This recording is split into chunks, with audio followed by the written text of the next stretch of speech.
দীর্ঘ প্রতীক্ষার পর 17 বৎসর দেশের মানুষ তাদের ভোটাধিকার থেকে বঞ্চিত ছিল।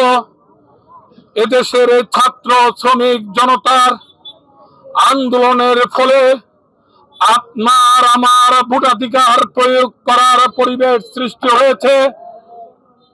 ইনশাল্লাহ আগামী মাসের 12 তারিখ দীর্ঘদিনের আকাঙ্ক্ষিত ধানের শীষ প্রতীক থেকে ভোট বঞ্চিত মানুষ তাদের ভোটাধিকার প্রয়োগ করতে পারবে এবং আমরা দৃঢ়ভাবে বিশ্বাস করি এদেশের মানুষ তারেক রহমান সাহেবের নেতৃত্বে সরকার গঠিত হওয়ার লক্ষ্যে সর্বাত্মক জনসমর্থন এদেশের মানুষ দেবে বলে আশা করি। আজকে এই আটপাড়াতে যারা এই মিছিলে সমবেত হয়েছেন, দীর্ঘদিন আমরা মিছিল করা থেকে বঞ্চিত ছিলাম।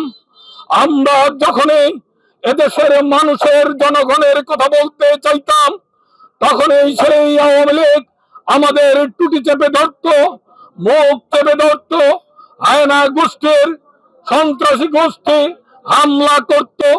আজকে আল্লাহ তাআলার কাছে শুকরিয়া আদায় করছি, দীর্ঘদিন পর খোলা মনে এই খোলা আকাশের নিচে দাঁড়িয়ে আপনাদের সঙ্গে সুন্দর সাবলীল ভাবে কথা বলার সুযোগ পাচ্ছি।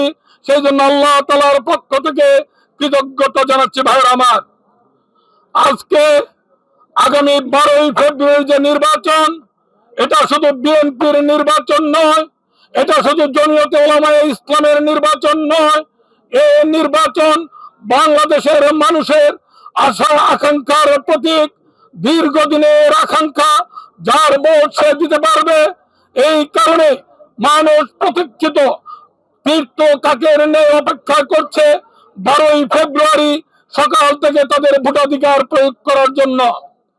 এই ভোটাধিকার দাবি আদায়ের লক্ষ্যে আমাদের হাজার হাজার ভাই সহযোদ্ধা নিহত হয়েছে, হাজার হাজার ভাই গুম হয়েছে, হাজার হাজার মানুষ পঙ্গুত্ব বরণ করেছে, অর্ধ কোটি মানুষ মিথ্যা মামলায় জর্জরিত হয়ে কারাগারে কাটিয়েছে।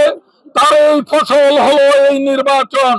তাই আপনাদের কাছে আহ্বান থাকবে, শান্তির বাংলাদেশ, সুজলা সফলা শস্য শ্যামলার এই বাংলাদেশ গড়ার লক্ষ্যে তারেক রহমান সাহেবের নেতৃত্বে ধানের শীষে ভোট দিয়ে বিএনপি জমিয়তে উলামায়ে ইসলামের নেতৃত্বে আগামী সরকার গঠিত হবে, এই প্রত্যাশা আমরা করছি।